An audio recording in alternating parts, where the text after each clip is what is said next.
I grew up in a hardware store in Miami, Florida. My parents didn't have much. My mother was a refugee from Germany. I would have never predicted that I do half the things I do, whether in business or in advocacy.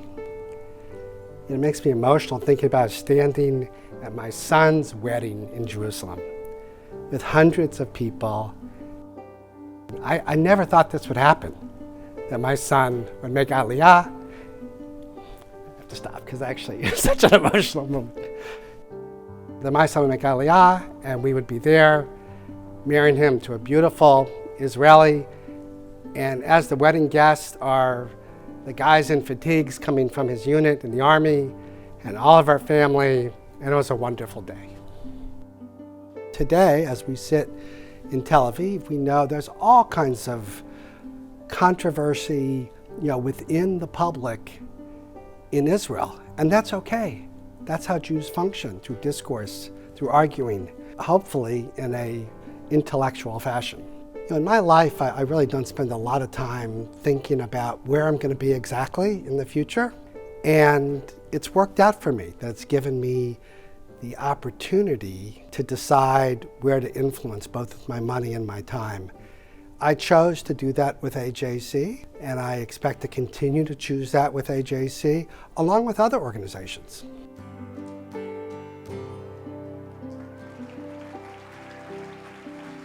I've been married to my wife Sheila for 43 years, and our views about Israel are so closely aligned.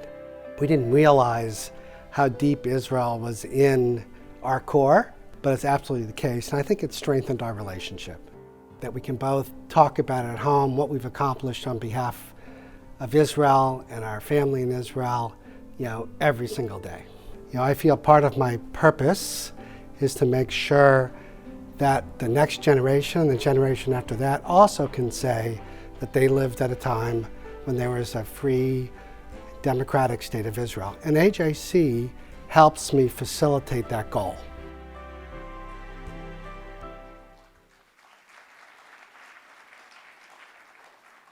Please welcome co-chair of the AJC Arthur and Rochelle Belfer Institute for Latino and Latin American Affairs, Mario Fleck.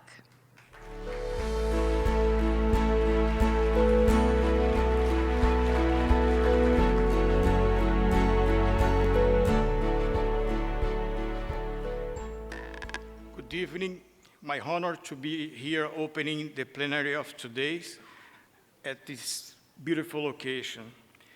On May 18th, 1948, just 4 days after Israel declared its independence, Uruguay became the first South American nation and the fourth nation overall to recognize the newly formed state of Israel.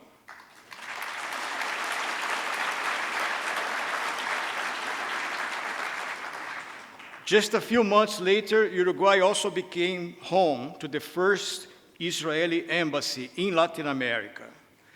A year earlier,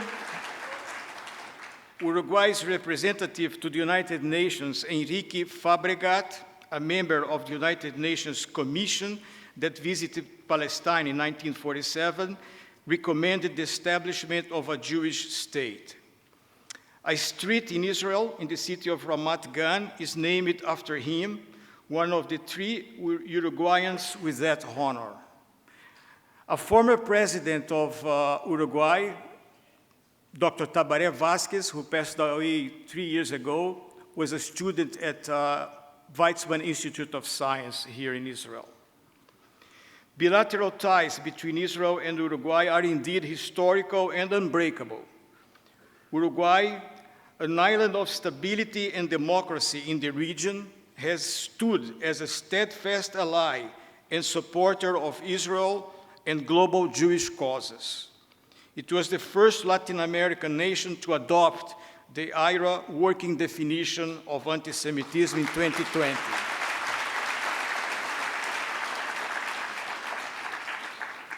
The 16,000 Jews who live in Uruguay, some of who are here with us today, and the 15,000 Uruguayans who live in Israel have served as an invaluable bridge connecting both nations.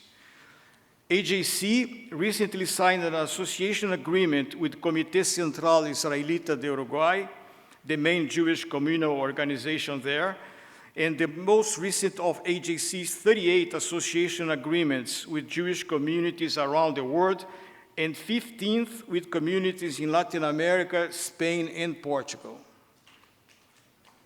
Uruguay esteemed President Luis Lacalle Pou is an alumnus of AJC's Project Interchange, an experience he speaks of fondly. Under his leadership, their relations with Israel have reached new heights, exemplifying a strong commitment to close cooperation and partnership. Furthermore, President Lacalle Pou's government actively working towards the establishment of an innovation office in Jerusalem, showcasing their dedication to this growing relationship. To celebrate Israel's 75th anniversary, we are honored to have President Lacalle Pou joining us via video as he reflects on the past, present, and future of the enduring relationship between his admirable country and the Jewish state.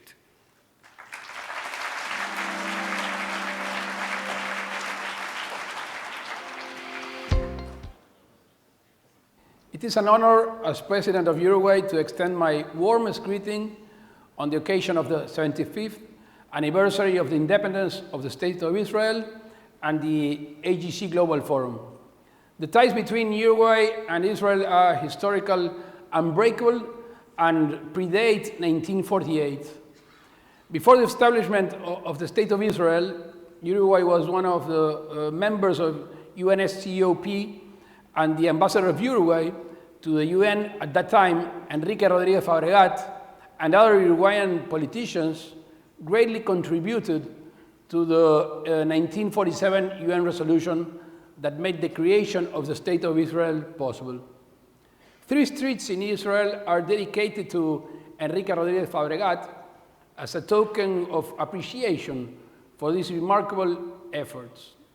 On the same week, we celebrate 75th anniversary of the independence of Israel. We also commemorate 75 years of diplomatic relationships between Uruguay and Israel.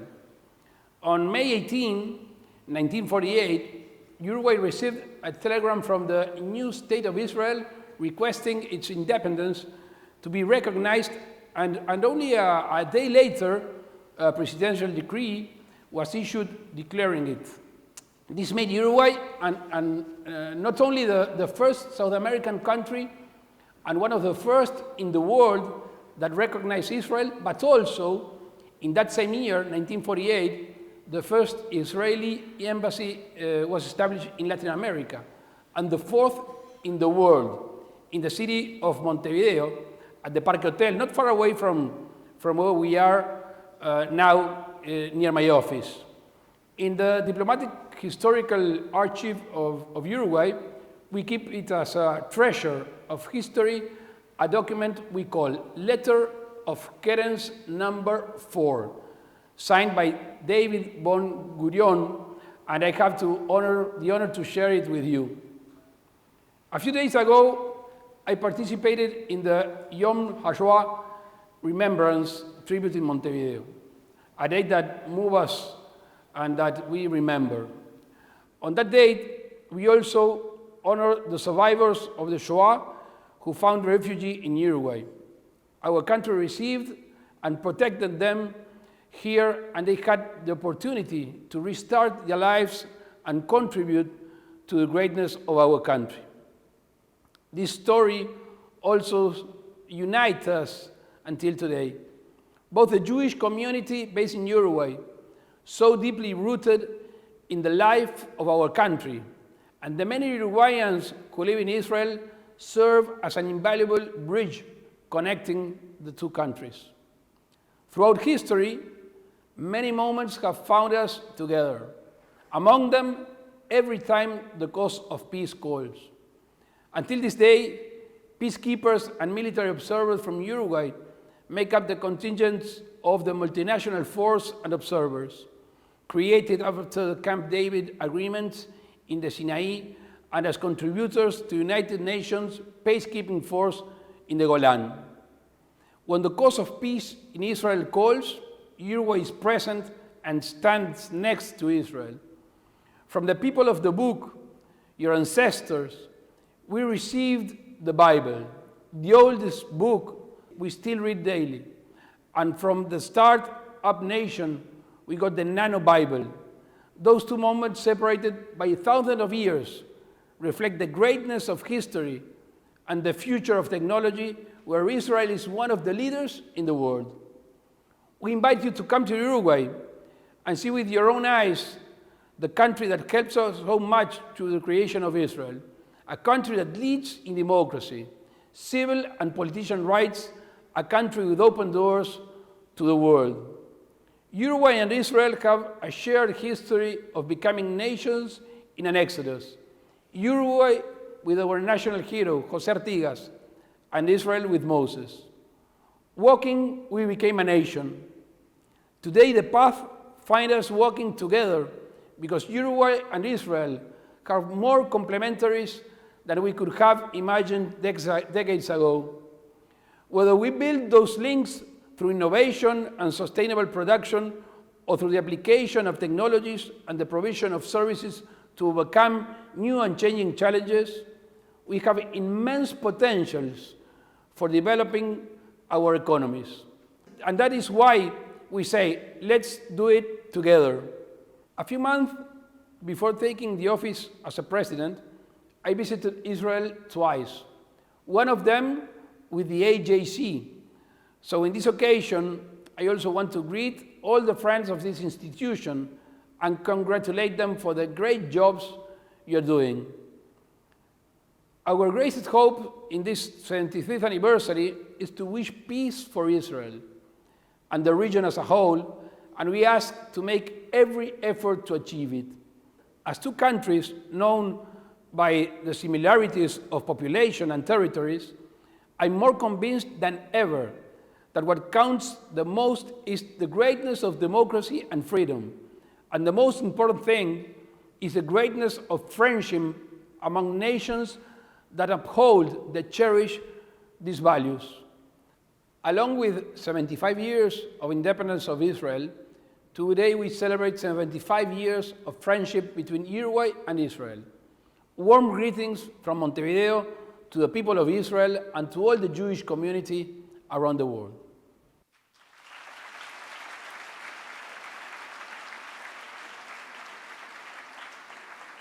Please welcome Deputy Speaker of the Parliament of Kosovo, Enver Hoxhaj.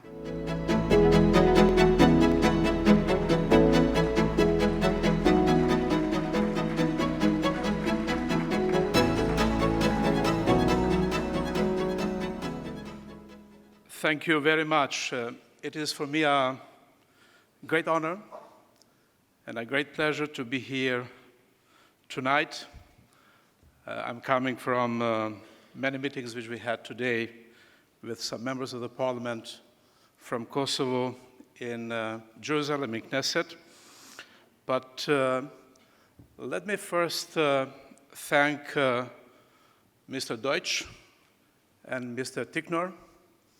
I'm very grateful to both of them for the invitation. And it is for me really a great pleasure to be here tonight in Tel Aviv. I'm Deputy Speaker of the Parliament of Kosovo. Used to be quite long in all possible governments. Was twice Foreign Minister of Kosovo, around 8 years, Minister of Education, Deputy Prime Minister, and then the time comes when you should go to opposition. And I really enjoy the time of being in opposition in terms of having time more to reflect. But I always thought that the most important task in my life as a foreign policy politician, as somebody who's interested in foreign policy, is to be a friend of Israel. And before I ever visited Israel, before I ever was any time in Tel Aviv or Jerusalem, I was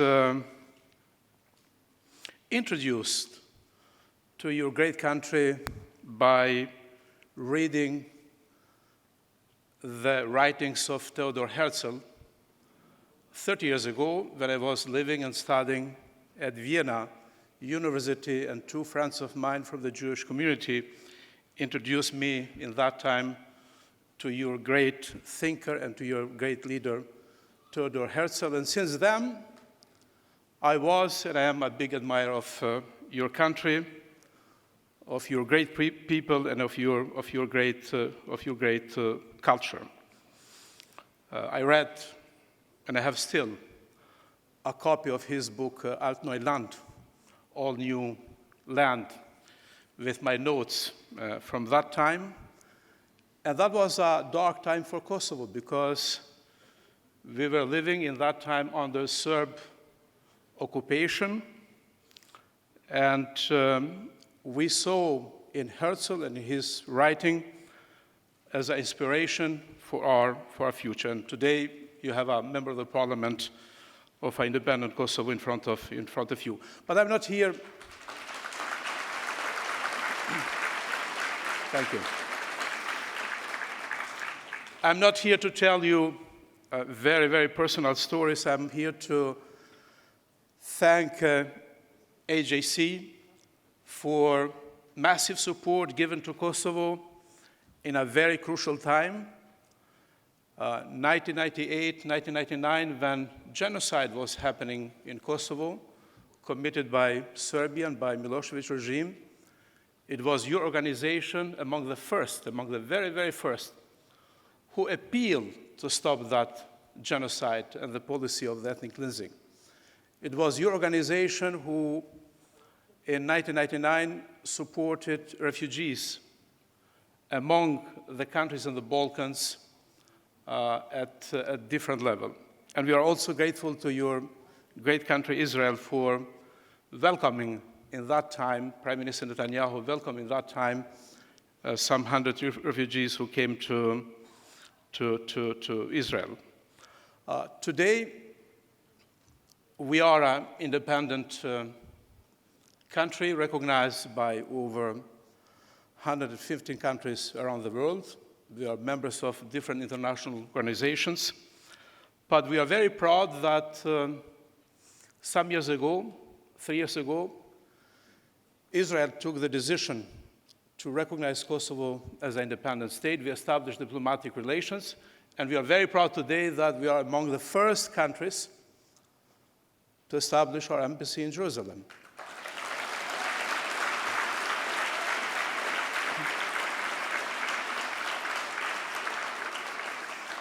Actually, we are the very, very first European country. And so far, the only one, and I would like to invite our European friends to follow Kosovo.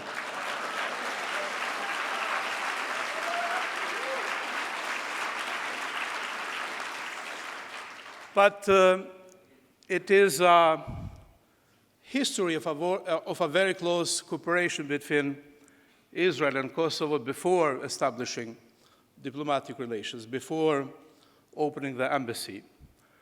And there is a friend of yours, there is a friend of mine, Avital Leibovic. She was always, for me, the hope, the address, the platform of communication with Israel as long as I was Foreign Minister of Kosovo. And because of her support, in 2017, 18, I think it was 2017, in close coordination with your organization and with my friend Avital, we took the decision to ban, to outlaw, to declare as a terrorist organization Hezbollah.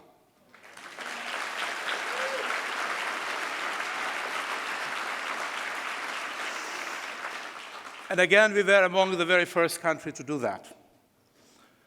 In order to show you that Kosovo, it is the youngest country in Europe, the youngest country in the Balkans, the youngest democracy, but at the same time, we are the largest democracy in the region.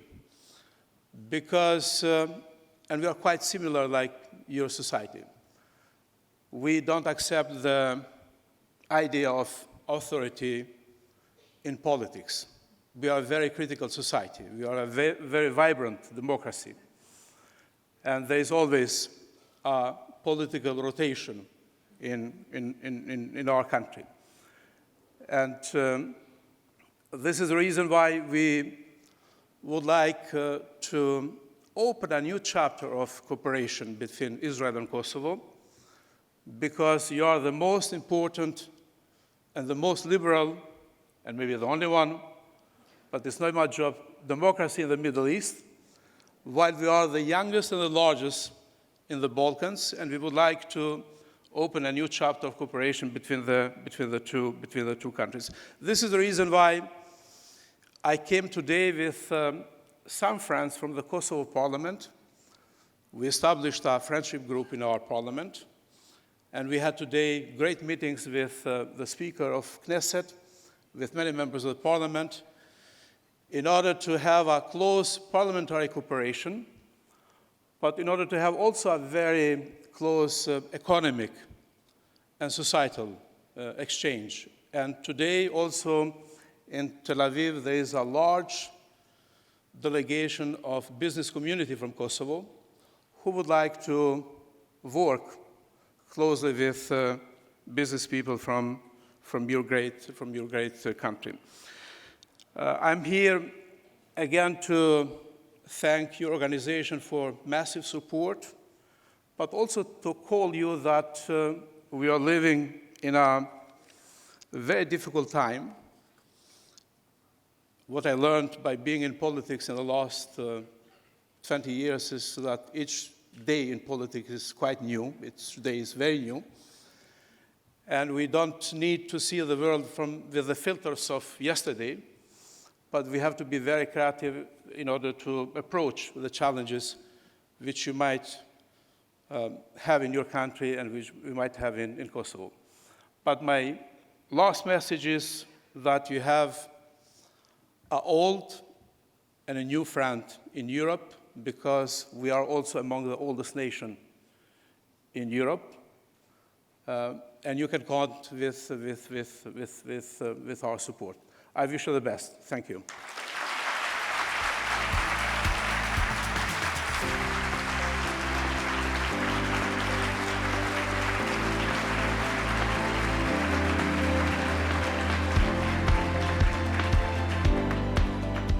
Please welcome AJC Honorary President Stan Bergman.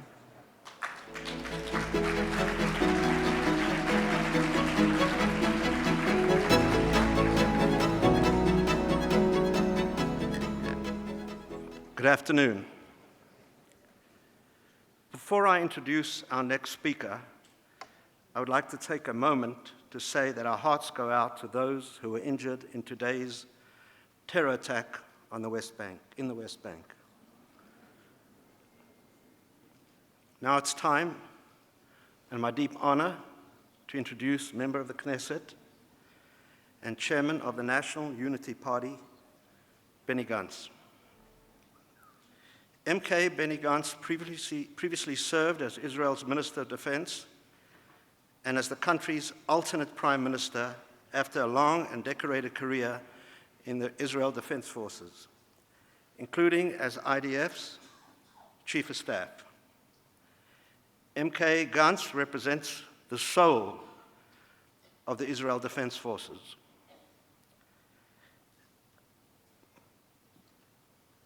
He attributes his values to his mother, a survivor of Bergen-Belsen, the concentration camp, who instilled in him the humanistic approach that is pervasive of the leadership of the IDF.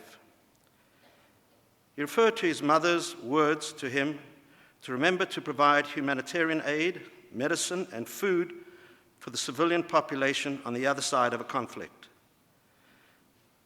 This balanced perspective is critical and deep embedded in the IDF leadership in conducting important work against, as we all know, a complex mosaic. MK Gantz has also reflected, I believe, in the Israeli unique fusion of tradition and modernism, and of Judaism and democracy. MK Gantz is no stranger to the work of AJC and our leadership.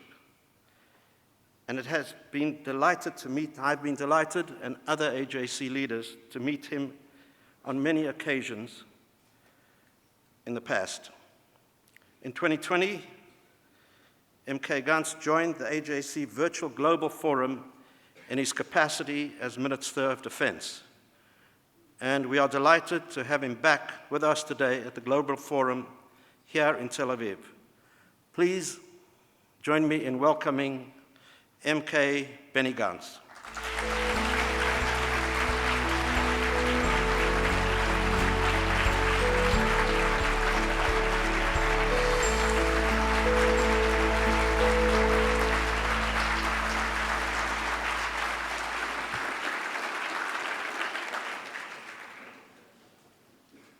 הפרומפטרים לא מכוונים.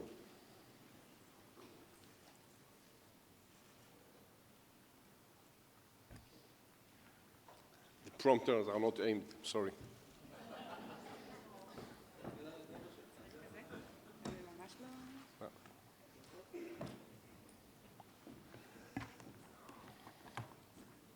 We'll do it without it. Thank you very much.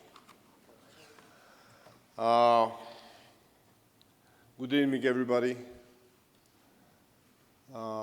Dear friends, Deutch and Avital, and all the leaders of AJC, which came to visit Israel. This is so very important for us all.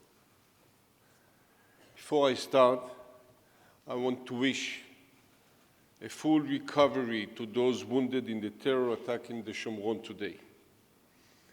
I'm sure that, like always, our security forces will end up capturing the terrorists and bring them either to prison or to their grave, whatever comes first. Terror reminds us, time after time, on our need to stay united within ourselves so we can overcome our enemies. And we will definitely overcome this squad of terrorists as we have done so before. I want to take this opportunity today to talk about struggle and hope. The people of Israel were born in the midst of a struggle. The book of Genesis tells us how the name Israel was born out of our father's Jacob's struggle. After struggling with the angel on the riverside on his way back to Canaan, Jacob ultimately demanded he'd be given the angel blessing. The angel responded, "Was your name will no longer be Jacob, but Israel, for you have struggled with God and with humans, and you overcame." We are the same people, from the same place, that struggled 40 years in the desert until reaching the promised land. A people that yearn for the return to Jerusalem after 2,000 years of exile. A people that struggle to survive in the ghettos and survive the systemic extermination in the Shoah. A people that succeeded in building a nation after years of sustained efforts of the Jewish national movement. A people that struggled with the heat and the swamps, and yet managed to transform the country into a high-tech superpower and the strongest country in the Middle East.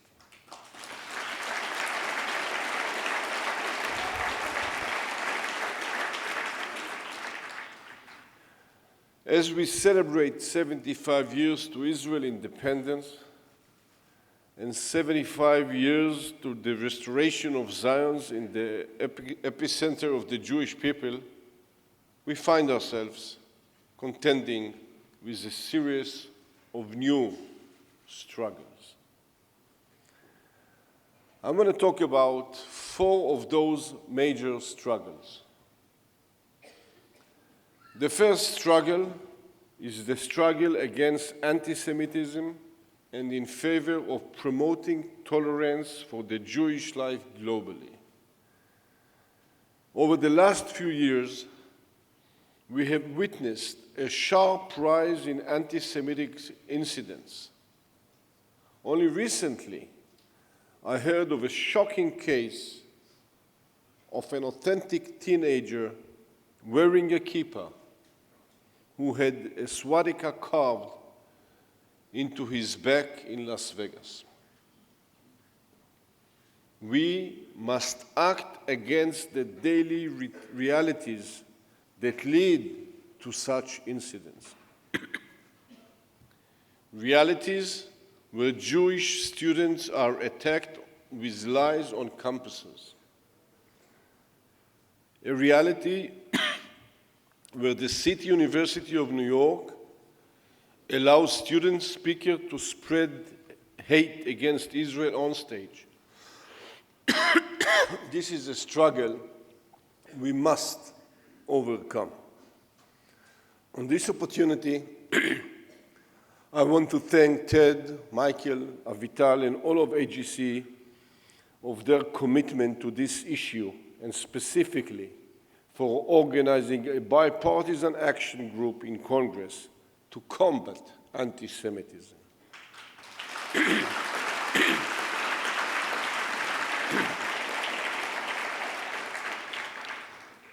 I also want to thank the current American administration for publishing the first ever national strategy to counter anti-Semitism last month.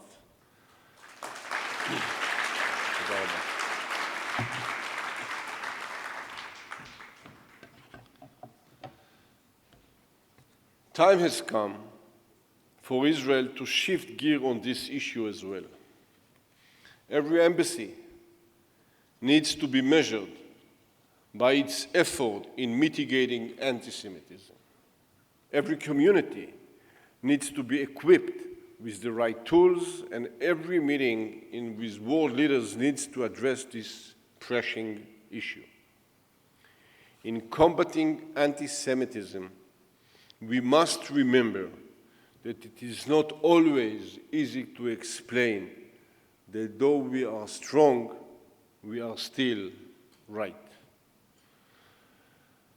The second struggle we must contend with is anti-Semitism and racism being of the reasons behind the isolation of Jews from Jewish people and the State of Israel. Unfortunately, a growing number of Jewish youth feel less connected to Israel today, and they grow up hearing horrible lies about it. Every Jew around the world must know that they have so much to be proud of. They must know that Israel will always be ready to welcome them no matter what. And we must ensure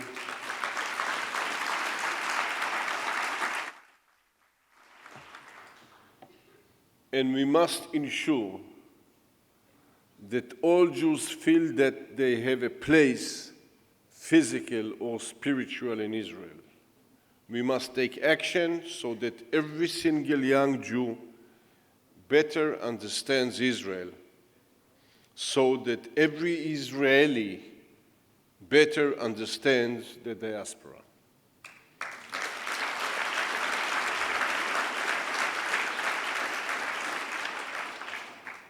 The third struggle is contending with a potential existential threat. These days, Iran is getting closer to becoming a nuclear threshold state and is funding terror proxies around the world. This is a global struggle for the world order and for maintaining regional stability. Whether it is through funding of Hamas and the Palestinian Islamic Jihadic spreading terror, whether it is through Hezbollah, who plays a central role in the disintegration of Lebanon, whether it is through Houthis in Yemen threatening and acting against Saudi Arabia and UAE. Iran's actions affect the entire global surrounding and the entire Middle East. And bear in mind that with a nuclear umbrella, Iran will lead to a potential arms race in the Middle East and in the rise of Iranian aggression around the world. And for those reasons, the world must stop it.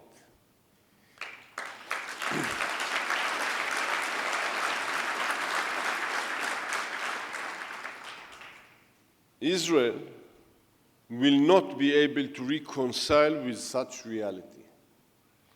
On the subject of Israel's security, there will be no difference between the coalition and the opposition here in Israel.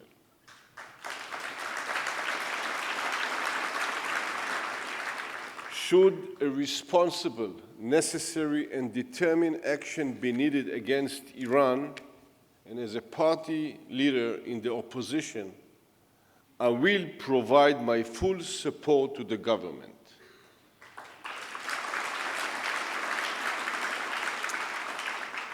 Unfortunately, we are closer than ever have been in the past in needing this act, and I truly hope that the world will act before that time comes.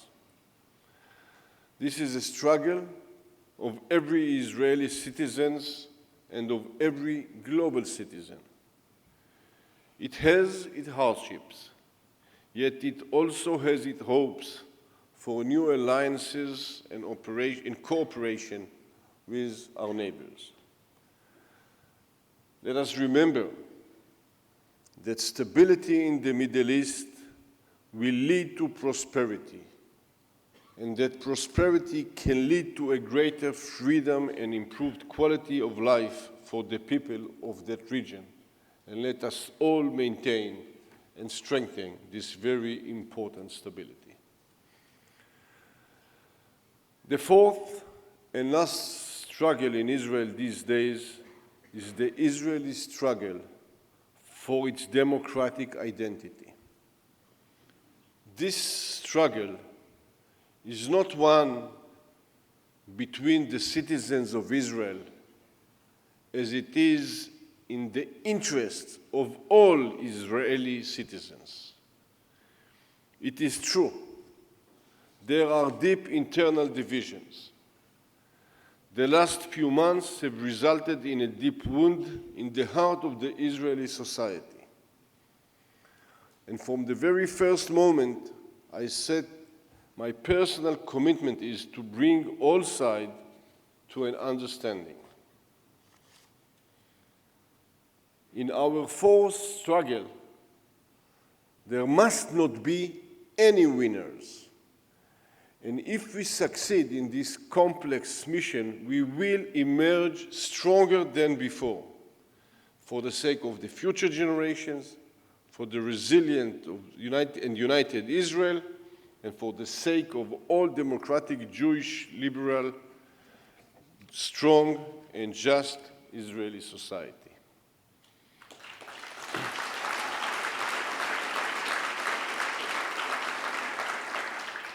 Dear guests, our most important struggle is to be able to prosper and live together. all of the Jewish people and all of the Israeli citizens. That is what will promise an internal hope, the hope and the vision to continue being a free people in our homeland and everywhere, is the struggle that unites us all. May hope and unity forever guide us. Thank you very much.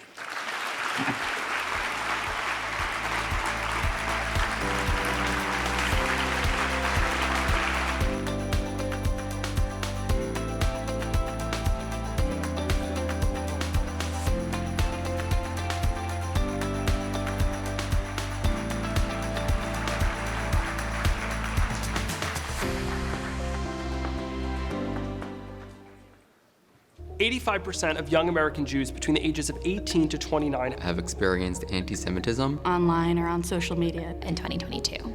I wouldn't be surprised if this number was higher in reality. Anti-Semitism is kind of manifesting itself in a different light. It's the celebrities that we follow, it's the classmates that we see every single day. TikTok has been an awful place to be as an out Jew. A comment that stood out to me the most was Hitler should have done a better job. It's impossible to fight anything in a vacuum. We're only as strong as the people who stand with us as a community. And it's very important that just as loud and vocal as the people are who hate us, that we are that loud and vocal in opposition. Our strength will be stronger than the hate that we face. My name is Alex. My name is Eitan. My name is Ben. And I'm taking a stand against anti-Semitism. Join us. Join us. Join us.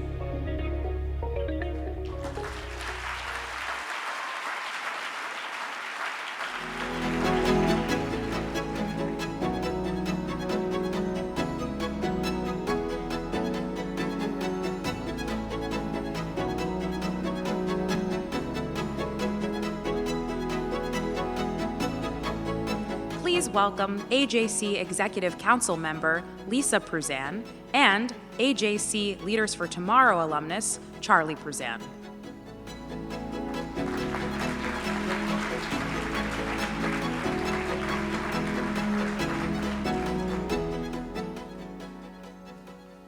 Good evening. It's our honor to present this year's AJC Sharon Greene Award for Campus Advocacy. AJC and Leaders for Tomorrow, or LIFT, has played a meaningful role in our family's life and in the lives of Jewish student leaders on campuses across the United States. The AJC community understands the importance of empowering young Jews to be Jewish, Zionist, and proud. Created in 2017 by the family of Sharon Greene, this award recognizes student leaders and organizations who effectively and courageously combat anti-Semitism, stand up for Israel, and promote Jewish life on campus. This year's award recipients are truly deserving of this honor. Having just graduated from college, I've seen firsthand that being a student who publicly identifies as Jewish, and particularly as pro-Israel, is not always easy. I am grateful that LIFT prepared me to advocate for myself and the Jewish community on campus. I am proud to be the third generation of my family to be a part of AJC, following in my mom and my grandmother Carol Lowenthal's footsteps. As many of us here know, Jewish students are being intimidated and ostracized purely because of their Jewish identity, which is why I am particularly impressed and inspired by today's recipients. Despite the challenges, so many Jewish student leaders are standing up and modeling the kind of compassion and dignity that's sorely needed in our society today. Through the Alexander Young Leadership Department, AJC continues to invest in these inspiring student leaders by developing meaningful opportunities to serve, such as the newly created AJC Campus Global Board, through which student leaders,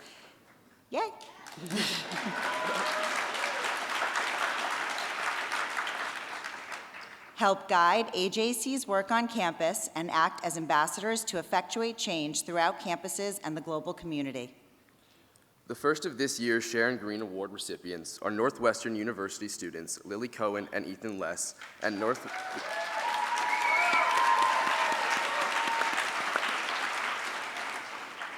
Northwestern University Hillel. Together, they represent the traits of the namesake of this award, a dedication to advocacy and strong Jewish values.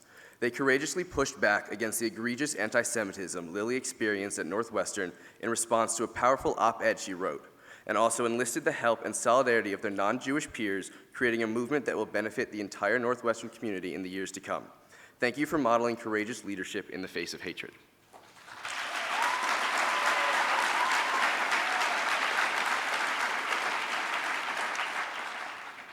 Our second award recipients, the Jewish Students Association at UC Berkeley Law, are facing a daunting environment on campus. This year, over a dozen student clubs passed exclusionary bylaws that prohibit Zionist speakers from speaking to their clubs, effectively shutting out the vast majority of Jewish students who believe in Israel. The amazing strength of these leaders, Charlotte Aaron, Hannah Krutsiansky, and Milton Zerman, to organize and represent the Jewish community in the face of these discriminatory efforts is a powerful reminder of the Jewish people's resiliency. Now, please direct your attention to the video screens. Thank you. I'm Lily Cohen, and I'm a junior at Northwestern University.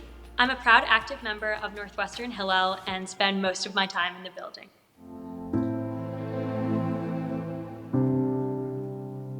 The phrase "from the river to the sea" has a really troubling history to Jewish and Zionist students like me and a lot of other students because of its ties to Hamas and the way that it has been used to call for the destruction of the Jewish state and the Jewish people.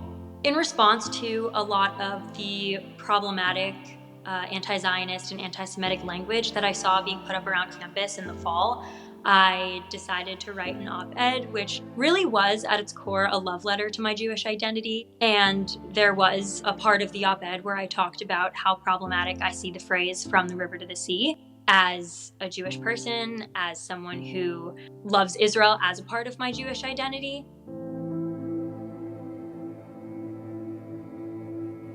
So the immediate reaction to publishing my op-ed was, as I had expected, on Twitter. There were an array of tweets calling me a terrorist, a colonizer, a lot of other colorful names. But then about a week after I published my op-ed, a banner was put up in the center of campus on our main road, and the backdrop of the banner was 40 copies of my op-ed, and on top of it, someone or some people had painted "from the river to the sea, Palestine will be free" in red paint. And that felt like an attack because the background of that banner was my words, and with that, my identity that I had shared in that piece. The rock is really our symbol of free speech on campus, and it was definitely very disappointing to see the rock painted with a lot of these anti-Zionist phrases.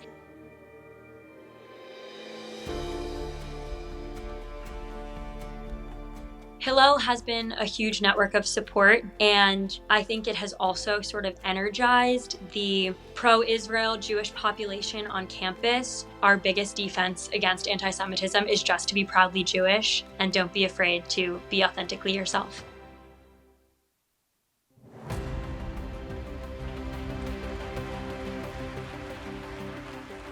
I'm Charlotte Aaron, and I am a third-year law and public policy student at UC Berkeley, and I'm the president of the Jewish Student Association at Berkeley Law, and our primary mission is to enrich Jewish student life and make positive contributions to our campus.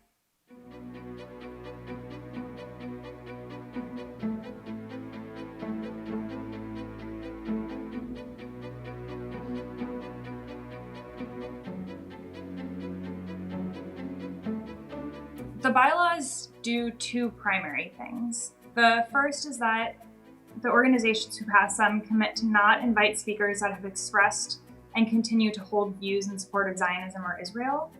And the second is that the board members agree to participate in a Palestine 101 training held by law students for justice in Palestine and engage in the BDS movement.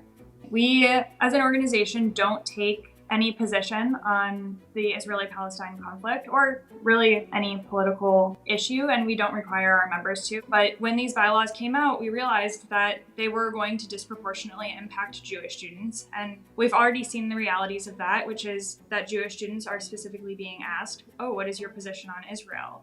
And that in and of itself is discriminatory.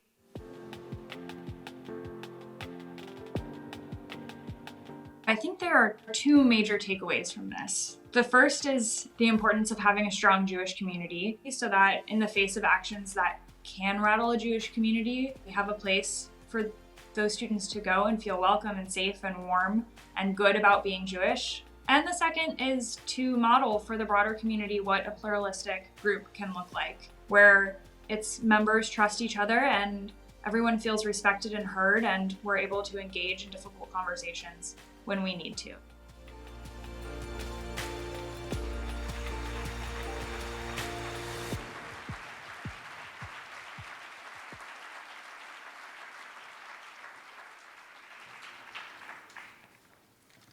Now, it's my distinct honor to welcome our 2023 Sharon Greene Award winners to the stage.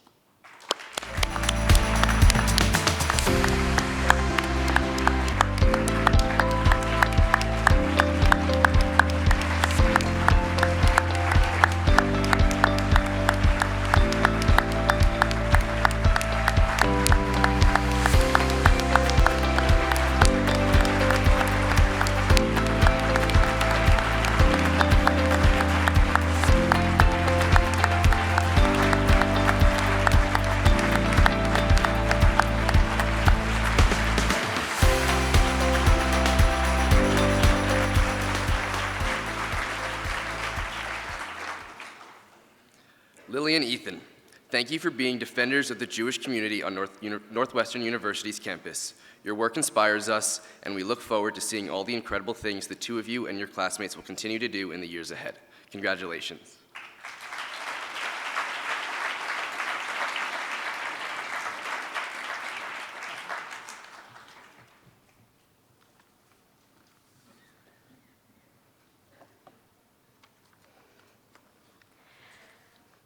If you had asked me 6 months ago how I would define my college experience, I likely would have named my friends, my dance company, and unfortunately, COVID. I wouldn't have believed you if you had told me that anti-Israel students would begin painting anti-Semitic and anti-Israel slogans around campus on a weekly basis, that I would publish an op-ed in the school newspaper, a love letter to my Jewish and Zionist identity, or that the negative response would overflow from students' Twitter feeds to a public banner in the center of campus attacking my words and my Judaism. I certainly wouldn't have believed that I somehow feel stronger and prouder on the other side of this, and that's thanks in large part to all of you here at American Jewish Committee.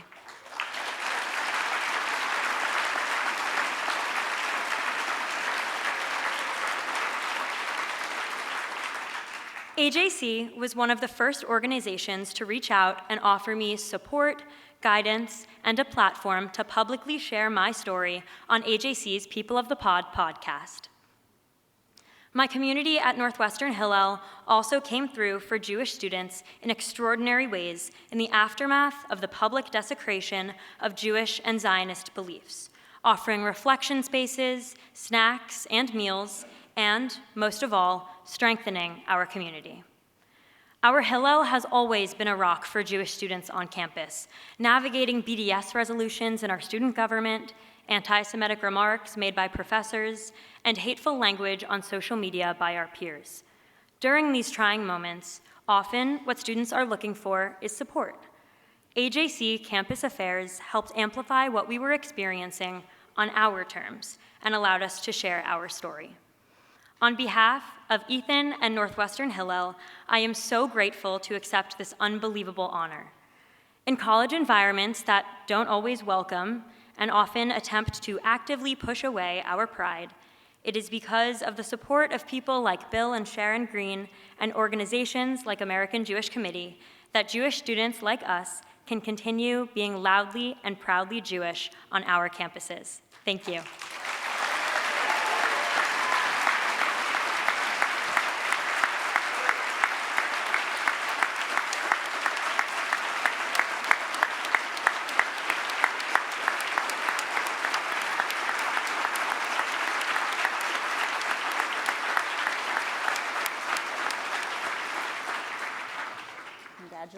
Congratulations to you both.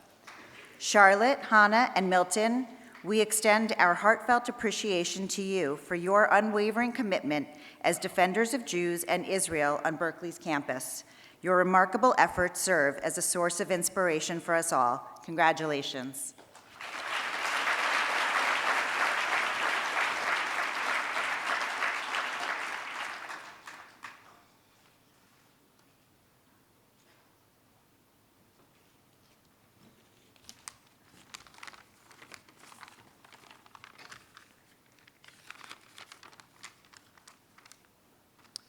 So first and foremost, thank you so much to the American Jewish Committee and to the Greene family for this generous award.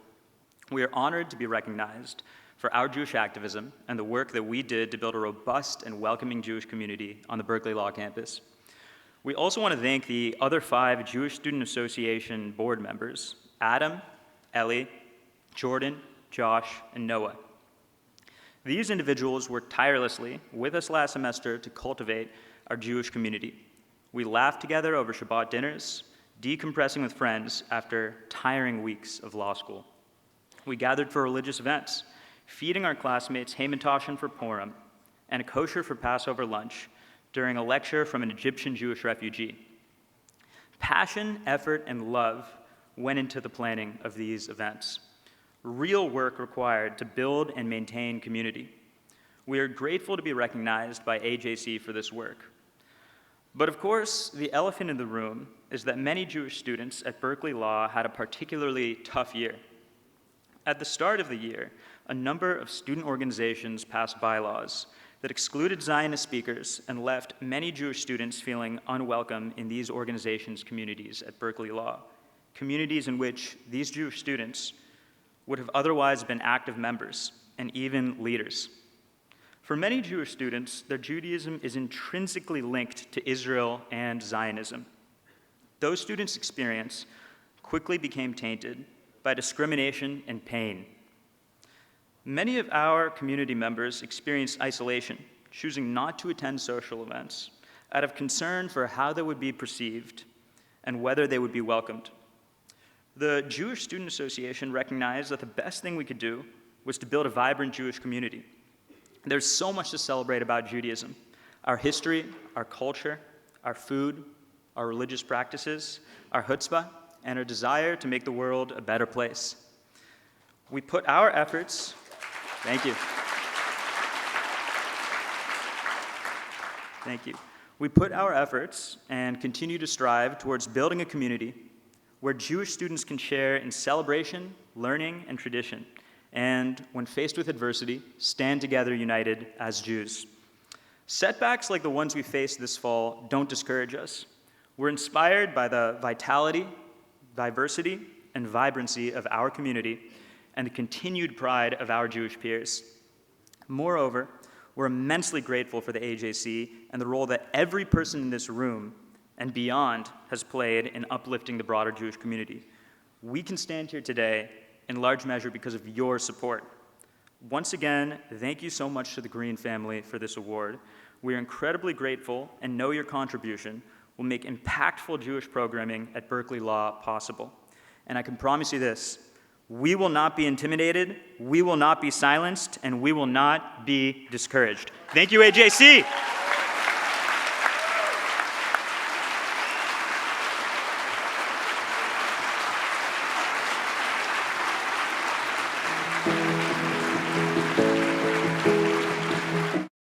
Hello, Tel Aviv. Hello, Global Forum. And thanks to all my friends at AJC, including Ted Deutch, for your leadership in the fight against anti-Semitism. Your work has helped to advance the safety and security of Jewish communities across the United States and all around the world. I also want to congratulate the special envoys, including my good friend, Ambassador Deborah Lipstadt, for receiving the AJC David Harris Award. As the first Jewish spouse of an American president or vice president, combating anti-Semitism is very personal to me. My own great-grandparents escaped persecution from what is now Poland around 120 years ago to live their dreams in the United States of America. And while they were lucky to escape, there were so many others who weren't. Anti-Semitism is the world's oldest form of hate, yet it remains all too present in communities across our nation. Although Jews make up just over 2% of the overall population in the United States, anti-Semitic hate crimes are occurring at the highest rate on record. Under the leadership of President Biden and Vice President Harris, we are condemning and combating anti-Semitism at every turn. Last December, we hosted a roundtable at the White House with Jewish leaders, including AJC, to discuss combating anti-Semitism. 2 days later, President Biden established an all-of-government group to develop a national strategy to counter anti-Semitism and hate. And that group got right to work, mobilizing more than 24 federal agencies and conducting listening sessions with more than 1,000 Jewish leaders, faith leaders, civil rights leaders to help create the strategy. Then, in January, Ambassador Lipstadt and I traveled to Poland to commemorate International Holocaust Remembrance Day. But we also traveled to Germany to meet with special envoys from across Europe to learn about their plans to safeguard Jewish heritage and combat hatred of Jews. And when we returned, our work continued. I spoke at the United Nations about the scourge of anti-Semitism. We hosted conversations with many different groups, college students, interfaith leaders, executives in the sports and entertainment industries, and members of Congress. And last month, we released the first ever United States National Strategy to Counter Anti-Semitism. The strategy includes input from AJC and has received overwhelming support from the public. The strategy is rooted in President Biden and Vice President Harris's agenda to fight hate more broadly, strengthen our democracy, and to protect religious freedom. And most importantly, this plan will help to save lives. Now, our administration is working to implement this plan. Just last week, at the U.S. Conference of Mayors' 91st annual meeting, I heard directly from local leaders about the actions that they are taking to fight hate in their own communities. As we continue to build a whole-of-society approach to counter anti-Semitism, we will need your help. We need leaders like all of you to encourage everyone to speak out against hate, call out those who don't, and take action in their communities. Working in partnership, we will prevent and counter anti-Semitism at every level of society and all around the world. This work isn't easy, but together, I know that we will get the job done. Thank you very much.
that experience is, it's only the first step in what typically turns out to be a very long-term relationship, a changed relationship with AJC and with the Jewish people.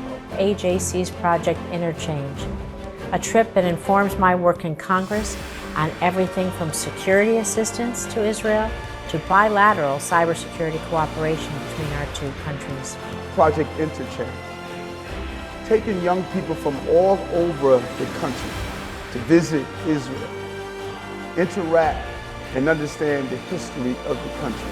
Our visit to Israel could not be summarized by a single story or a takeaway, but the dynamic and personal essence of our experience demonstrates the potential of the Abraham Accords for everyday Arabs and Israelis.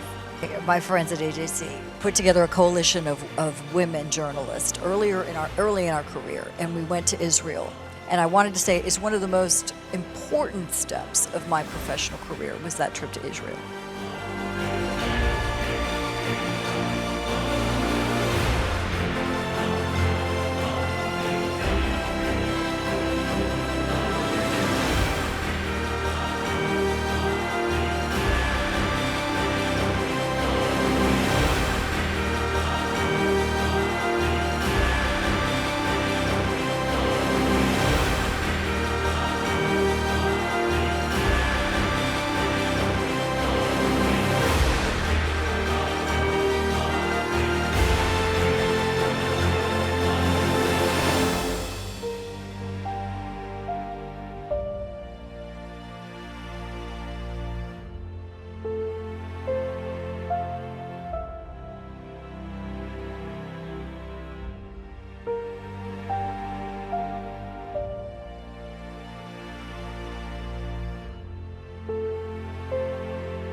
Hi, I'm Ted Deutch, CEO of American Jewish Committee. Advocating for the Jewish people in Israel has been my passion all my life. I'm a proud Jew, and I'm honored to be a leader in the fight against anti-Semitism and one of Israel's staunchest supporters. Now, here are the 5 things I want you to know about AJC.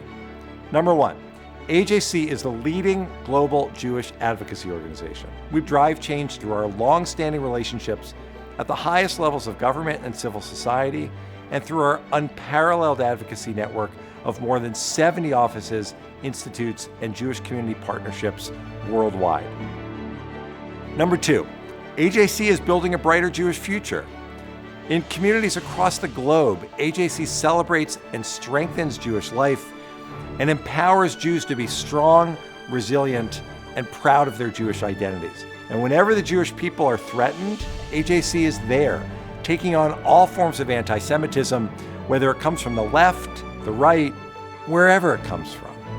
Number 3, AJC opens doors for Israel and to Israel.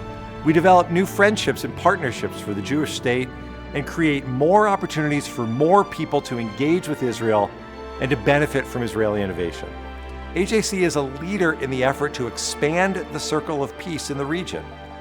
Number 4, AJC promotes democratic values.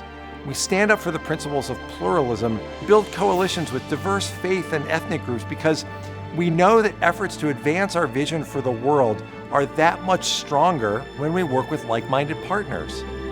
Together we push back against threats to democracy.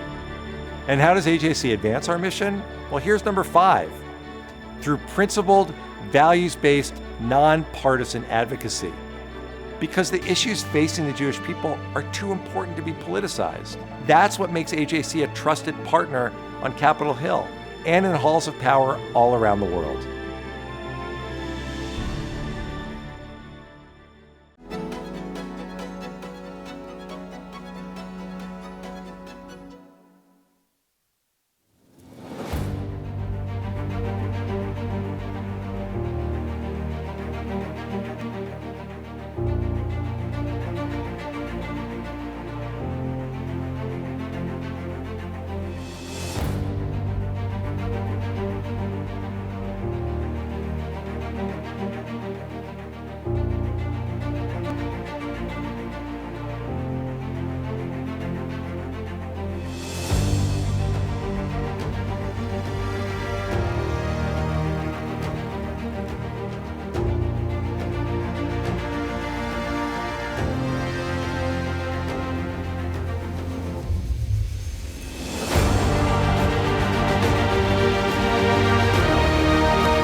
Please welcome Dr. Laura Shaw Frank, Director of the AJC William Petchek Contemporary Jewish Life Department.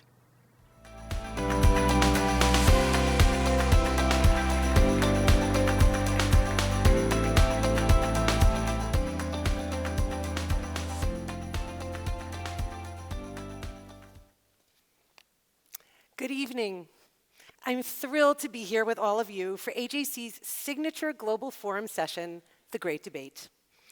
As we sit here together in Tel Aviv, 1,500 strong from 60 nations around the world, celebrating the 75th anniversary of Israel's birth, our topic could not be more relevant. Our panelists will be debating the question, should diaspora Jews have a say in Israeli affairs? The debate's central question asks us to consider what place diaspora Jews hold in the state of Israel, what role Israel plays for the Jewish people as a whole, and how Israeli and diaspora Jews see one another. These are enormous issues, not easily addressed with pithy catchphrases or simple rules of engagement. But we who care passionately about the Jewish people cannot shy away from them. If the Jewish diaspora and Israel are to remain strongly connected and staunchly committed to a unified Jewish future, it is incumbent upon us to face these issues head-on, debate them, and discuss them, even if, in fact, especially if, we don't always agree. And the time is now. In this moment of intense discord in Israeli society, these questions have become more contested than ever before. At this time, please join me in welcoming our esteemed panelists, each one a highly respected thinker about the Israel-diaspora relationship. Dr. Yehuda Kurtzer, President of the Shalom Hartman Institute of North America, and Ariel Kahana, Senior Diplomatic Commentator for Israel Hayom, to the stage.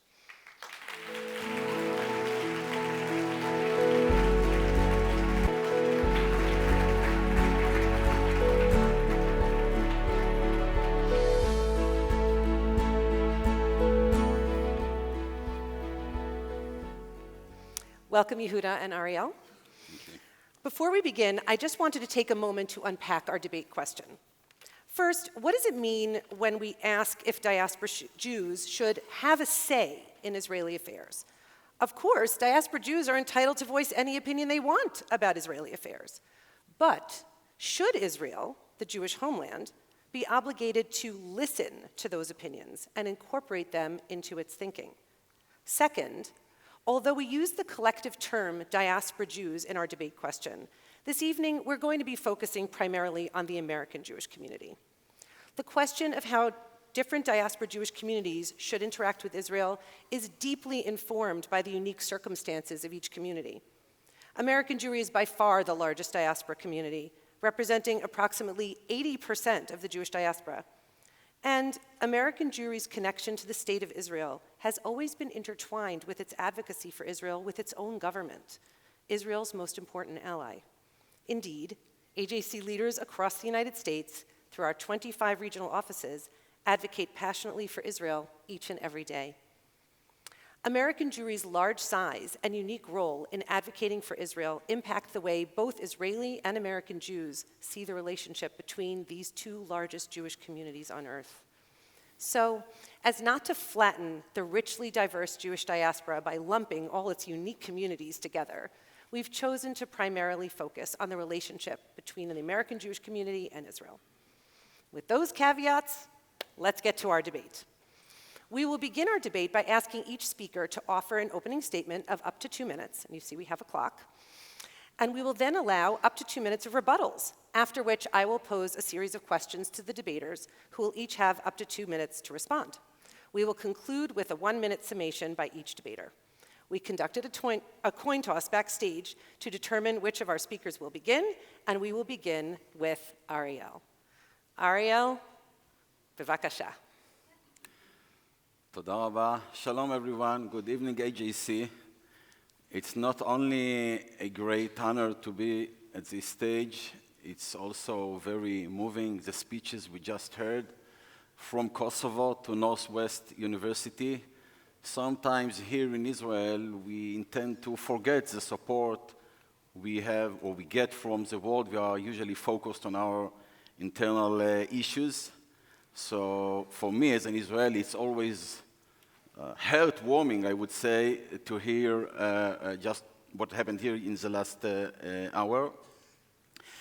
And also, mainly on times of disagreements, of dispute, I think it's most important to keep talking one with each other, especially at time of disagreements as we had here in Israel, or the issue we will just going to discuss.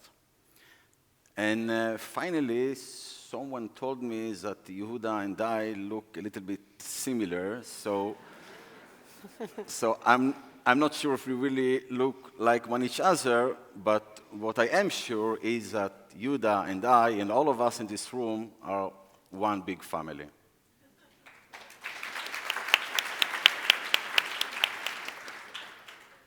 The floor is yours. So my short answer to this question, should diaspora Jews have a say in Israeli affairs, is hell yes. Diaspora Jews should have a say in Israeli affairs. But the longer answer, one that merits maybe 2 minutes, is this. You know, of the many miracles brought about with the founding of the State of Israel, the one I want to focus on that we don't actually see as much because we have lived through it in the ways that we have is the transformed nature of Jewish peoplehood itself. You see, prior to the creation of the State of Israel and for most of the last 2,000 years of Jewish history, Jewish peoplehood was a construct. Jews believed in the idea of Jewish peoplehood, but didn't actually have a lot to do with one another, much less have much to say to one another. So while I'm sure 18th century Jews in Warsaw probably would have had opinions about 18th century Jews in Tunis, the capacity for them to communicate with one another was non-existent. And so we believed in some notion of the Jewish people, but had no mechanism or tools to build relationships across all of these differences. We might have cared about one another, but very little investment in what the other was doing. The combination of the tragedies of the 20th century, as well as the creation of the State of Israel, gave the Jewish people a different meaning, a collective project to build the national homeland of the Jewish people. And that project took a lot from all of us, whether or not we decided to actually move here and become citizens, and the Zionism still remains at the heart of Jewish peoplehood today. Its successes make us proud as American Jews, and its failures embarrass us as American Jews. And I would suggest that making Israel one of the central projects of Jewish peoplehood was not just a story of the 20th century, but needs to be a story of the 21st. And that motivates my insistence of why diaspora Jews have the right and need to weigh in on Israeli matters and to all Israeli matters, and that the attempts to control that are not only misguided, but are actually attacks on Jewish peoplehood itself. So, first of all, talking about history, as far as I know, Jewish communities during history definitely had ties one with each other, including rabbis or community leaders who were sending letters one to each other to discuss issues in halakha or in other topics. So one of the unique sides of Judaism all over those 2,000 years is being all around the world, but still being one nation. In any case, this period of history that we have the State of Israel is in no way to compare to the former part of history when actually we were in exile. Israel, I believe everyone will agree with me about it, Israel is the center of the Jewish people, of Judaism in this period. Of course, we respect and we love and we want to be in touch with Jews all around the world. But the center is here. So that's my reply. It's exactly that transformation. Something is different from a previous era than it is now. And even if you claim that the center of Jewish life is here, and the main questions that the Jewish people are litigating on a global stage around democracy and power and the meaning of Jewishness in the world, if you believe that to be the case, then it actually obligates world Jewry to be engaged deeply in what we think Israel is doing well and supporting it from afar, and engaged equally in helping Israel to see the things that we as diaspora Jews can uniquely see and bring from the power of our Jewish tradition. Because this is ultimately the main change that Zionism should bring about to the Jewish people, which is, if we are actually a different Jewish people today, it's time for the Jewish people to grow up. Israelis are not going to wither under the criticism or the involvement of American Jews. Israelis are powerful and resilient. This project of the State of Israel is not so fragile that the commentary, the criticism, and the involvement of Jews who care about this place is actually going to weaken it. And ultimately, if we believe in this notion that the Jewish people are responsible for one another, responsibility is not cheerleading. Responsibility is the obligation to say, I can see something you can't see. I might be able to help you on the things that you might not be able to deal with on your own, and to understand that there's a companion relationship between support and criticism as fundamental commitments of the Jewish people. I would say that to tell me that from far America, you see things that going on here better than we Israelis see, it's kind of, I would say, patronalize. That's the word. You should give Israelis, I would say, the respect to make their own decisions. And you have to respect the different way we see the issues. After all, we live here. You know, I have a hobby when I go to America. I'm a reporter, so I see the news. Same America, same news. I open CNN and I open Fox News. As if completely two realities on the same facts, in the same state. What is my lesson from that? It's not to be pro-Biden or pro-Trump. It's to know that for me, as someone who is coming from far away, I don't know, and I should respect the decisions of the country I'm visiting. Same applies for here. Israelis has their own judgment, has their own democracy tools, has their own experience, and are located in the other side of the world. Give us a little bit credit, we know what we do.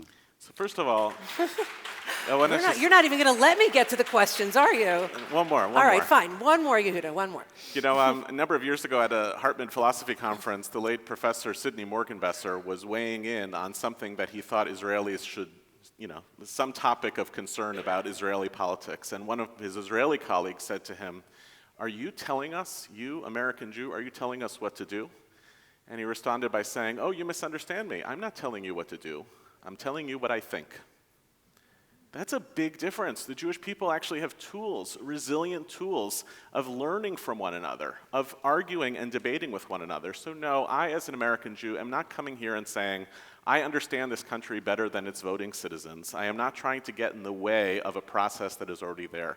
But just as one example, the community of the Jewish people around the world with the longest continuity of thriving as a Jewish community under the conditions of democracy are American Jews. Is there something that we have figured out about democracy and liberalism that might be useful? So if the obstacle becomes, you don't live here and you can't weigh in, imagine that the Jewish people in the State of Israel are actually subtracting from ourselves the wisdom of Jewish peoplehood as can be sourced around the world. Why would we do that? All right, so first of all, I'm here because I want to hear your views. I'm telling you, I'm not going to get to ask a single question here. All right. I do. One second. I'm giving you 1 minute and you 1 minute, and then we're going to questions. Yeah. We'll try. We're making this debate because as an Israeli, I do want to hear what you have to say or the people here have to say, definitely. But all in all, the decisions regarding Israel has to be made here. Now, look, I don't want to speak negatively, of course, about history of Jewish America. We just heard a painful challenge. Asian challenge we were all going through, but unfortunately in last years, Jewish American, especially young, but not only, are suffering more. I'm talking about the anti-Semitism. So, of course, I'm very happy, of course, of the success of American Jews and the help American Jews gave and is giving to Israel. But all in all, to say that that is an example of success to Israel, it's not the case. I would never make a claim that everything about the American Jewish community is thriving. I've chosen to build my life and my career in support of the North American Jewish community to help the American Jewish community struggle with its challenges. So it's not the patronizing language of we've figured everything out there that is going to be equally applicable here. I know that. Nor would I claim that American Jews should circumvent the democratic process by which the citizens of the State of Israel ultimately have to make their decision. The question here is a question of should. What should the Jewish people be like? And it would be tragic to me to say, at a moment when we have rehabilitated the whole idea of Jewish peoplehood and the capacity of our people to thrive in different parts of the world at the same time, under the two best sets of conditions that the Jewish people have ever had, that we would deprive ourselves of the wisdom and the opportunity to take advantage of that moment. Since I can't answer, Hold on a second. I'm noting. Take notes, please. I want to actually take a step back and take a 30,000-foot view for a moment. I'm going to give you a sentence we hear in the Jewish world all the time. And we say it, and I don't think we really think about what it means. Israel is the homeland of the Jewish people. What does that statement mean to you? What's a homeland? Does Israel belong to diaspora Jews the same way it belongs to Israeli Jews? So I think, Ariel, we're up to you. Yeah? We'll start with you, and then Yehuda. Go ahead. So Israel as a Jewish state means for me a place, of course, that all Jews has part in it. It means that every Jew and even a child or grandchild of Jews can come here and become an Israeli citizen the way he landed in Ben Gurion. And the same moment he get all rights and all duties, like an Israeli who is living here for decades. It means that we, Israelis and the state of Israel, has an obligation to diaspora Jews all around the world, whether it's keeping ties with the diaspora and whether it is security challenges, which unfortunately Jews all around the world are suffering from. And last, a Jewish state means for me being the center of the Jewish peoplehood, not only now, but also for future. And that goes to a point, Yehuda, you mentioned before, the guarantee for the Jewish peoplehood, the Jewish people to continue is definitely a joint effort by all of us. But the main part of this effort is the state of Israel. This is the center of Jewish life. Again, I respect a lot Jewish America, and I'm keep learning about the part you have and you had and you will have. But Israel is the center. Last point, time is short. Last point, you, of course, as I said, you have all rights to talk. But when you talk as America, a Jewish leader, when you speak, you know it affects everyone around, and therefore, and I mean non-Jewish population. Therefore, there should be a responsibility. If you want to speak, speak. But do it in a careful way and in a responsible way, because it influences what goes on in America or here in Israel. So going back to your, So Laura, going back to your original question, when I think about this idea of the homeland of the Jewish people or the national home of the Jewish people, I'm reminded of one of the difficulties that I struggle with, even with my own viewpoint about diaspora Jews having a say here. I will step aside and... I can just take both sides here. Which is actually, the state of Israel has a built-in paradox that's in the source in the Declaration of Independence and has been working itself out since, which is the claim that it is both the nation-state of the Jewish people, which obviously recent Israeli governments have been trying to entrench through legislation, and also it strives to be a state for all of its citizens. So it worries me a little bit that as diaspora Jews, we sometimes leapfrog, for instance, Palestinians as citizens of Israel, Palestinians under occupation, who are part of that state of all of its citizens or all of its inhabitants. I worry about that. Are we entering into a place that's uncomfortable? But then I remember that whole notion of a nation state of a Jewish people. I look at the history of what American Jews and other diaspora Jewish communities were capable of doing here. I look at all of the ways that the rights and responsibilities of and to diaspora Jews are baked into this country from the law of return and elsewhere. And it starts to become something where you say, I know this is hard. I know it's complicated to navigate, that the State of Israel is both the national homeland of the Jewish people, and that Jewish communities can and should thrive in diaspora, and there are non-Jews who live here who deserve equal rights as well. And I don't want to just look at something difficult and say, well, that looks too dicey to navigate. I guess we should leave Israel to the Israelis. And part of me says, and I mean this not in a patronizing way, I mean this in a loving way, the State of Israel is too important to the Jewish people to leave to Israelis alone. Okay, so we're going to get in. Can I reply? What tiny reply? Tiny reply. No one promised us it's going to be an easy journey. Of course, we have a lot of difficulties, a lot of challenges, and like Golda Meir once said, we have no option not to be optimistic. Yes, we have to fight and do it together. And this is my way of saying to you, as a diaspora Jew, this is how I show my support. I'm here. Fine. By the way, now, seriously, it's easy. I mean, of course, by the way, I'm excited, of course, that this conference takes place here and not in Washington like you do most of the years, right? That for itself is a message, a good one.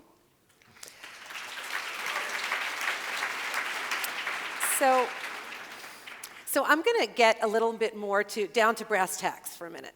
It seems like you both agree, at least to some extent, although you certainly differ, that diaspora Jews should have the right to weigh in on Israeli affairs in some fashion. Here's what I want to ask you. Should they be able to weigh in on any subject at all? And is everything on the table? You mentioned, Ariel, about the responsibility that American Jews might hold when they speak. So I want you to think about that as well. What are the subjects that American Jews should be weighing in on? Is it all? Is it some? For example, is it religious pluralism in Israel? Is it judicial reform? Is it the Israeli-Palestinian conflict? Thoughts? We'll start with you, Yehuda. It's all the above. I mean, if we're being serious about building a relationship between American Jews and Israeli Jews, the notion that we would, at the outset of that relationship, set up boundaries of what things American Jews can have opinions on and what we can't is not actually a relationship, it's just tools for control. It's not working in the American Jewish community to tell the vast majority of the emerging generation of American Jews who have complicated, sometimes and ambivalent feelings about Israel, that they're allowed to see what they see, but not allowed to say anything about it. It hampers our ability to do serious education in the American Jewish community when people feel that there are perceived or actual barriers and boundaries about the things that people are supposed to have an opinion about. But worst of all, it doesn't take seriously that all of the issues that Israel faces around democracy and occupation and judicial reform, those are the issues where there are major stakes for the future and success of this project that we as American Jews want to be engaged with and involved with and ultimately want to support. When we are told by Israeli Jews that the only areas where we can have opinions are around issues of religion, what's patronizing about that is that it says to American Jews, you are basically only Jews through a particular prism of religious life and practice. You are only serious players here to the extent that your issues involve something like the Kotel legislation. But we are a complicated people wherever we happen to live. And those issues that define the success, the present, and the future of the State of Israel require the collective wisdom and perhaps even the collective support of global Jewry to weigh in on. And I want us to resist as hard as we can and as uncomfortable as it is, that when you actually advocate for a position like this, you will put stuff into the atmosphere around criticism of Israel in the public square that makes certain people uncomfortable. But that's part of the success of Zionism. The success of Zionism is that the Jewish people are living out our questions and our story on the world stage in a way that's never been before, and it's time to stop shtetlizing that, making it as though we are only a set of Jews who can speak internally to one another and can't talk about it in public. You might say you don't want to shtetlize, that was the word? Yeah, I made that up. All right, sure. The problem is that those who challenge us still do it. That's the problem we have. Our outside challenges are much bigger and much more danger than all the differences we have in between us. Now, to me, again, I want to hear Diaspora Jews. I want this conversation to go on. But again, responsibility is necessary. And secondly, decisions are made here through a democratic process. I may like it, I may not like it. You can imagine that some of the decisions made by some Israeli governments during the years I didn't like, but that's democracy, that's the way it works here. And we all have to respect it. And naturally, those who are living here, who are citizens, who are part of the democratic process, have more power than those who unfortunately love us and support us, but don't live here. I see no other way how it can work unless being here and being a citizen. Now, of course, issues are related to diaspora daily life. I definitely get that we have, I would say, to take in account more voices that are coming from the diaspora. It's another question, who is exactly the diaspora? I mean, you, of course, you support and you talk, etc. But you have about 8 million Jews that 80% of them are not involved at all in Jewish issues or Israeli issues.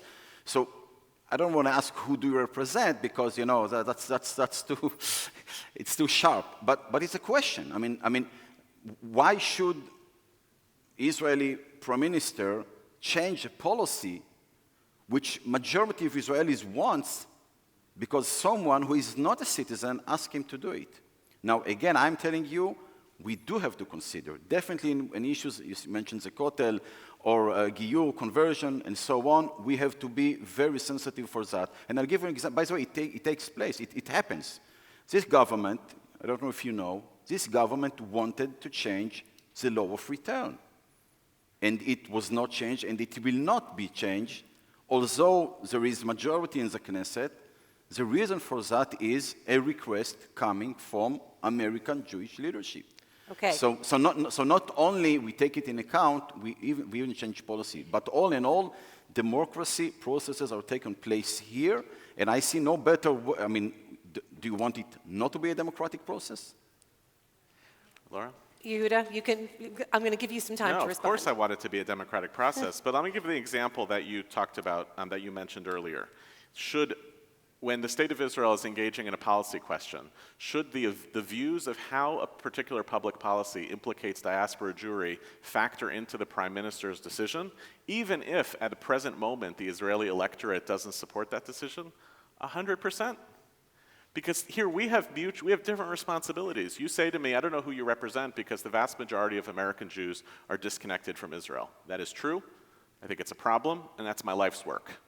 And I want to turn back to Israelis and say, the fact that the majority of Israeli Jews don't want to hear the opinion of American Jews, that is your problem, and it needs to be your work. Because that's the responsibility of Jewish peoplehood. First of all, it's not true at all. I mean, diaspora Jews definitely get a lot of attention and voice here in Israel. But before I'll explore that, and I will, you mentioned a very important point. Our main challenge here in Israel, and I think yours in America, is a majority of Jews, or American Jews, or Israeli Jews, who are not involved enough. Israeli Jews, the diaspora is not important enough for them. It's our Israelis' responsibility to strengthen the ties from here. But at the same time, the main goal both of us have is American Jews who are unaffiliated in no aspect.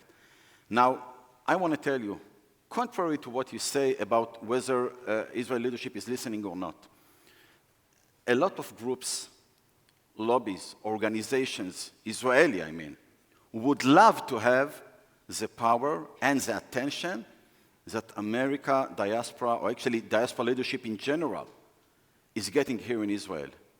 You just now had a former defense minister. You had here in this conference, you had the president. You had the prime minister. Every time leadership coming, American leadership, diaspora leadership comes to Israel, they get a meeting with the prime minister, or with the president, or with ministers.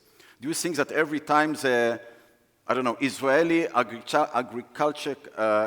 agriculture organization wants to meet Netanyahu, they get a meeting?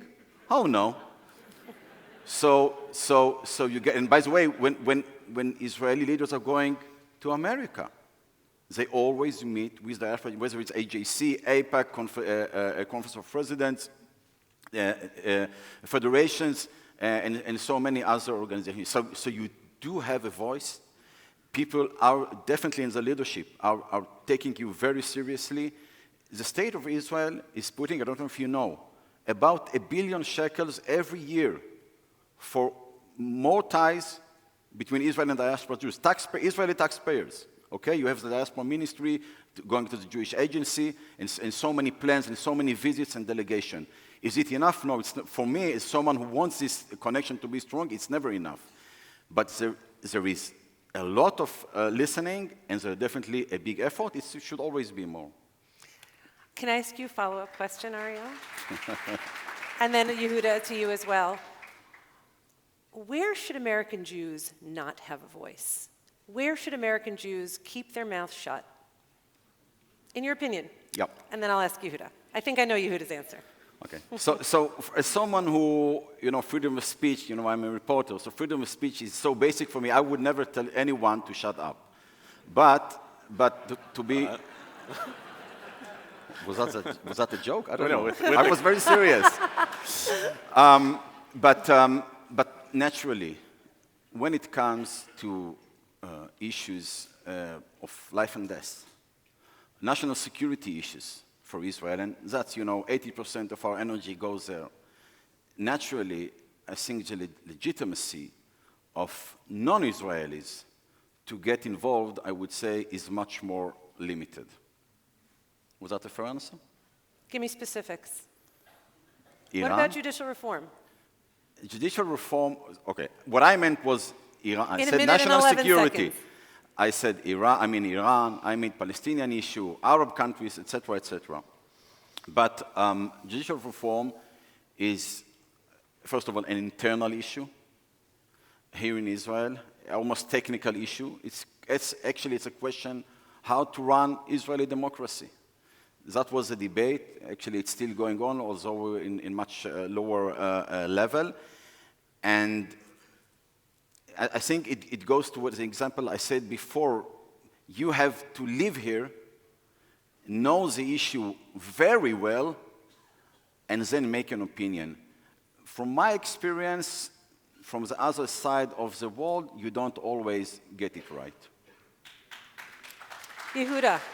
So I want to say two things about this. The first, as I'll reiterate what I've said, I just don't buy that distinction, because to parcel off the things that are actually polarizing this society and saying to American Jews that their opinions, even when they're in support of positions that are already held by Israelis, should not be able to weigh in on those discussions doesn't make a lot of sense. I've said a lot of times before, and I'll repeat here, the band of legitimate viewpoints in the American Jewish community about Israel is far narrower than the viewpoints that can be expressed in the Israeli Knesset.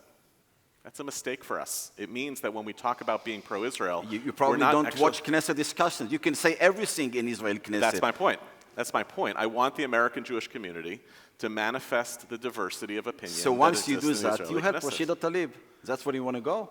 I don't think that that's the cause of why there's anti-Israel sentiment in America. That's how it goes. Absolutely not. I think if we want to be able to weigh in, if those of us who don't agree with... Yehuda. One second. Wait, Ariel, 1 second. If those of us who don't agree with Congresswoman Tlaib's positions about Israel are handcuffing ourselves to not be able to hold on to positions that are credibly part of the center and center-left of Israeli society because of the rules that are put in place by the American Jewish community and by Israelis, we are actually weakening our hand and weakening our capacity to engage with those who disagree with us in America. And even before we talk about these as Jewish issues, I am also a taxpayer and citizen of the United States of America, where there are a whole set of issues about Israel's future, its policies, its economic policies, its foreign policies, that I have to care about as an American.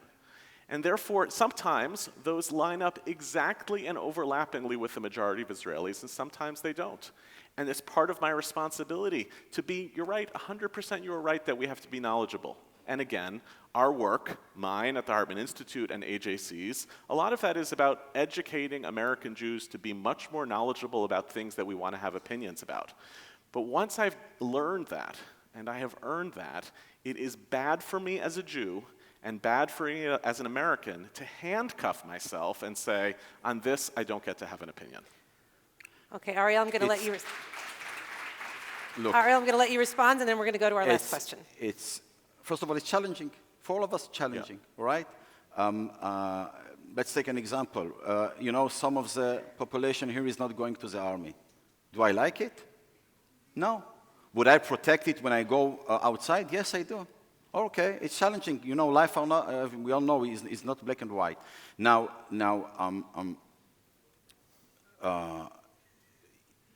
I understand the complexity. You mentioned you are American citizen, and maybe the wish to be so strong, or have strong opinions at the same time about both countries is not so much possible.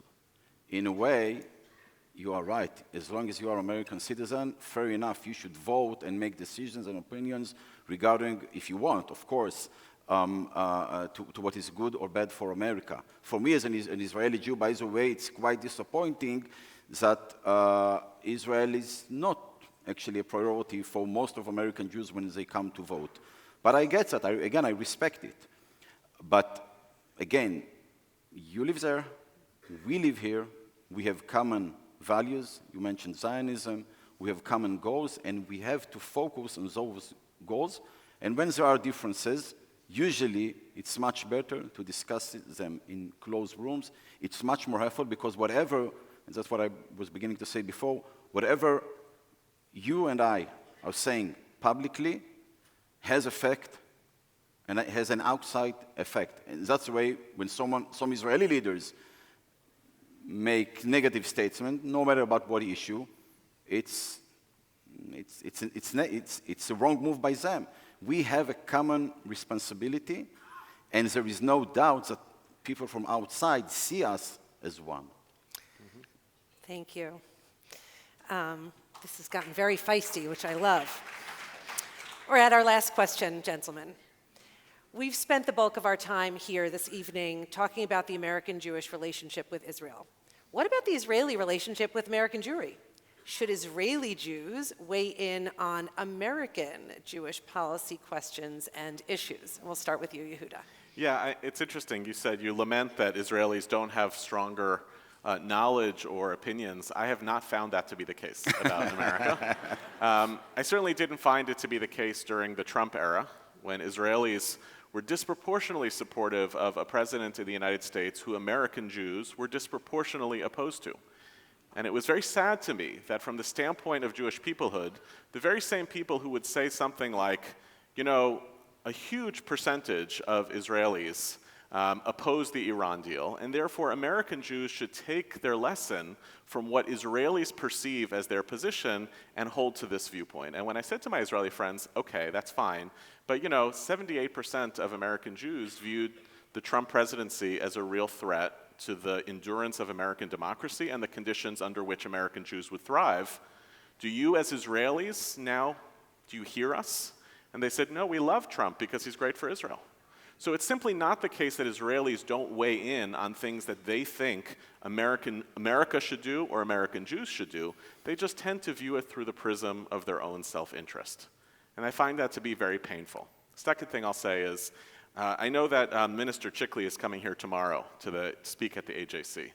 For the last 24 hours or so, the minister has been going on an offensive, an attack against an American Jewish organization. It's fair play.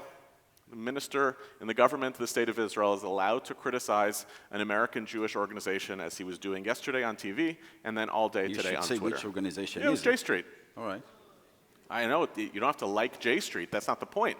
The point is, the doors are open. If ministers of the Israeli government are attacking even small minority organizations in the American Jewish community who actually represent quite a few people with the positions that they hold, that means that I don't like it. I don't like the public attack on, I don't think that's the only mechanism by which we as Jews should be engaging in public, but I think it's misleading to suggest that this is somehow a one-directional question of can American Jews hold various positions on Israel, when it's very clearly the case that this is how the Jewish public square is litigating our disputes. I would like it to look better. I would like it to be more menschlichkeit. I would like to not see this kind of punching down from an Israeli minister on a Jewish organization. But in order to fix it, we have to at least acknowledge that those are the conditions under which we're operating. Okay. Ariel. Chikli will be here to defend himself, but it tells you what the challenge is and why, when you have a Jewish organization who is actually supportive of anti-Israel moves, yes, he should get critics from here, from Israel. And that's...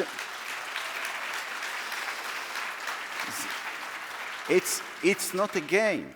It's not a game. When a Jewish organizations give legitimacy to a very anti-Israeli positions, it hurt us. It has an effect here, all right? Now, I'm not sure I would choose Chikli's words, but his direction is completely accurate. Now, going to Trump and all that stuff.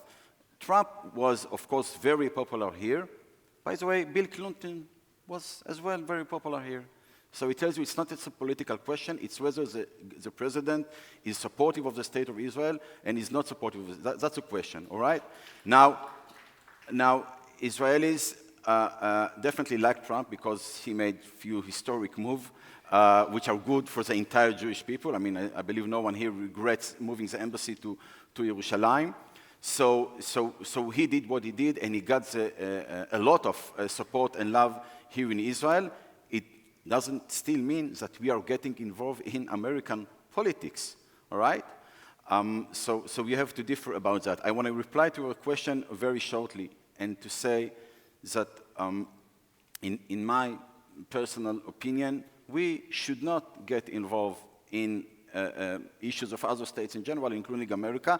I know I'm quite aware about that because, as you said, Israelis have their opinions, but at least in my writing, I try to be as objective as I can in a way when American leadership is doing a pro-Israeli move, I support it. When it is a negative one, I don't support it. But maybe I will use this opportunity, because you are Israeli supportive, to tell you, if I may, that since it's a half year now, that an American president, who is Zionist, by the way, who loves Israel, but still, from some reason, didn't invite Israeli Prime Minister to the White House, I think it's time for American Jewish leadership who loves Israel to hint the president it's about time. Okay. We could go on all night with the two of you. This is incredible, but we do not have time. So we're going to turn to our closing statements. This has been an incredible, incredible debate. Yehuda, since you went second in our opening remarks, why don't you give your closing statement first, and you have 1 minute. I'll abide by the rules and not respond to everything I want to respond to so far, but I'll just say this. In a speech in the 1950s, Rabbi Soloveitchik, a speech called Kol Dodi Dofek, which is a kind of anchoring text for religious Zionism, especially for American Jews, cites a Talmudic text about Jewish peoplehood in which he says, the fundamental conclusion is that when a Jew in Morocco is hurting, it's the responsibility of the Jew in Paris to feel that pain. We know that story. It's been a big part of Jewish peoplehood as we've understood it throughout the 20th century. And it's an interesting question. Do you feel that pain by trying to feel that pain, or do you feel that pain by working hard throughout your life that it becomes an instinct? We know that side of the story. But right now, the way that the Jewish people are experiencing pain is not only through violence. Sometimes the things that we are doing that are difficult and bringing about pain is through politics. It's through struggles around democracy, and it's around the use of power. When I speak to Israelis, I oftentimes ask them this question: does the fact that American Jews are distancing from Israel bother you? And many of them will say, of course it bothers me. And then I'll say to them, does it obligate you? And that's a harder question to answer. Because to obligate would mean to say, what do I need to do on behalf of Jewish peoplehood that's going to be painful a little bit for me? Whether it's tolerating opinions, or listening to something I don't like, or engaging with the reality that this is what it means to belong to the Jewish people. But I think the Jewish people did remarkable things around Jewish peoplehood in the first phase of the era of the State of Israel, and now it's our opportunity to open up a new horizon.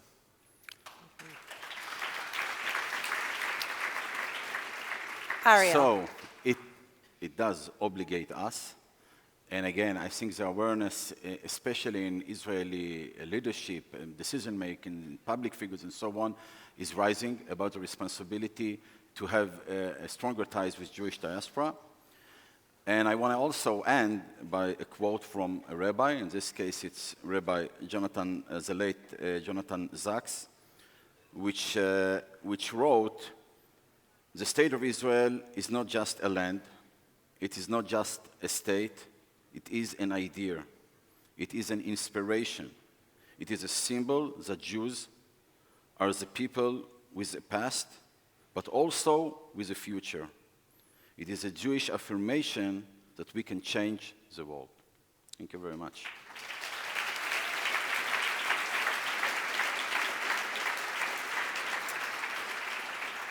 I want to thank Dr. Yehuda Kurtzer and Ariel Kahana for their insight and their wisdom, not to mention their excellent sparring skills this evening. We live in times when it often seems impossible to have a civil debate. Yehuda and Ariel, today, you not only gave us much to think about as we continue to work to protect and strengthen the relationship between Israel and the Jewish diaspora, but you also modeled what it means to carry out a debate on a topic of such enormous importance to the Jewish people with civility and with purpose, what the rabbis call a machloket l'shem shamayim, an argument for the sake of heaven. The two of you certainly disagreed on plenty this evening, that's for sure, but we know that both of you join AJC, and indeed everyone in this room, in hoping for and working for a strong, supportive, interconnected, and durable Israel-diaspora relationship for the 21st century and beyond. Thank you for joining us for the great debate.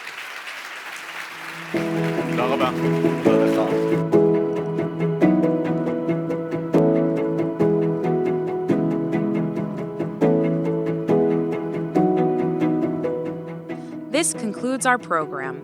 Have a great evening.